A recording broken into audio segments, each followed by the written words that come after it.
Hi guys, welcome back to another video on how to change currency in Google Sheets. So if you're new to Google Sheets and this is what you've been searching for, this video is for you.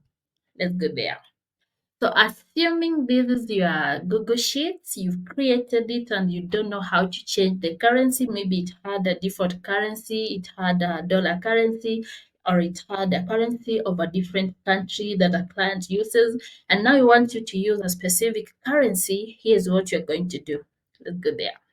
So the first thing you're going to do, you're going to highlight the numbers where you want to change the currency. So in this case, these are my numbers and this is where I want to change the currency.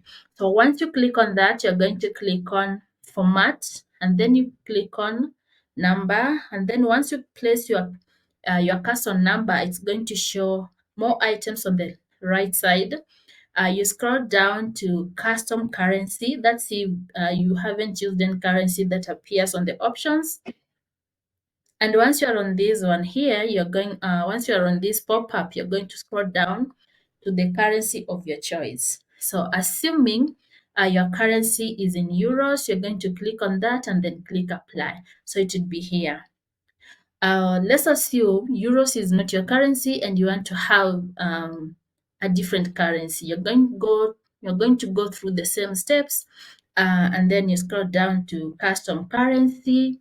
Maybe your currency is Kenyan, you click on Kenyan shilling and then click apply, and it will show that simple.